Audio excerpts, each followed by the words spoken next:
Magandang araw mga Marcies! Eto na nga, grabehan ang mga kaganapan sa buhay namin ni Paring Mig sa araw na ito.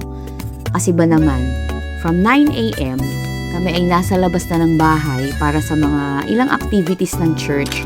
Then after naman namin doon, kami ay nag-proceed sa invite ng isa naming family friend.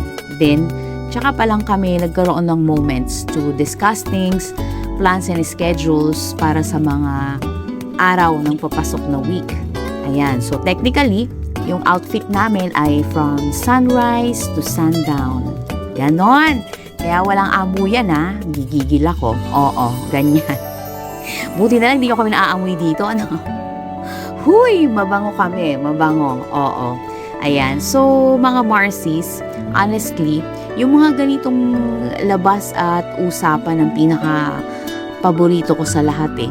Kasi nagko-coordinate kami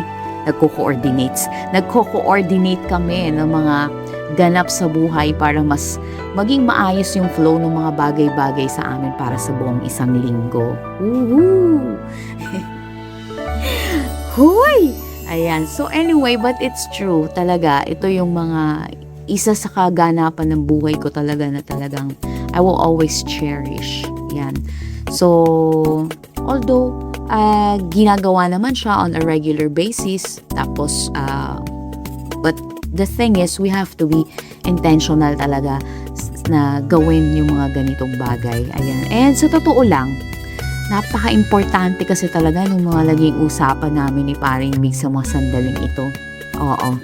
Kasi, bale, nagpaturo kasi ako sa kanya kung paano gumamit ng G Drive, ganun, to upload or download photos papuntang editing app.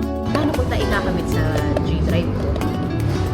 Isend mo sa akin yung link, manage access, tapos invite mo, or gawin mo siyang public, tapos send mo sa akin. Na para bang ako yung major editor ng pamilya. O, familia. Ganon.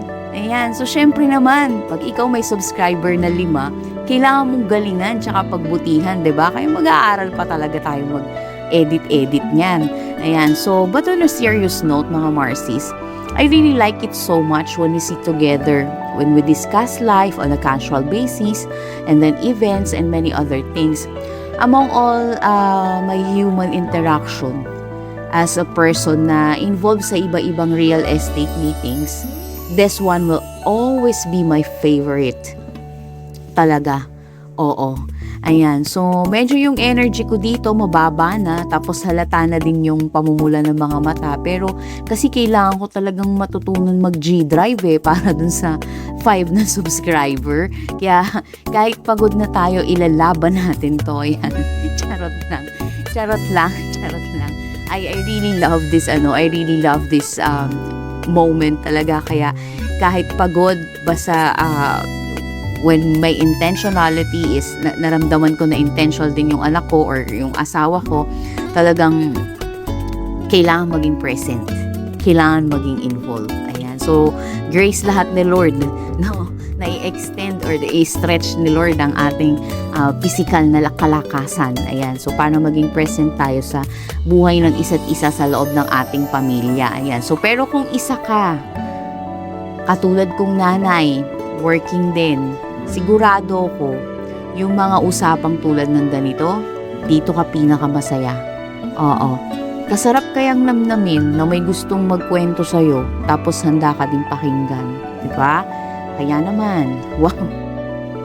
Kahit madami tayong mga ganap sa buhay, mga Marcies, at ang energy level ay paubos na, makipagkwentuhan pa din tayo, ano? Oo. Ayan. So, o siya, see you sa mga susunod nating real estate ganaps na paminsan-minsan ay may konting motherhood, family, and career. Ganon. Bye-bye! See you next Sunday, mga Marcies, 6 p.m. Huy! Babay na talaga. Bye-bye!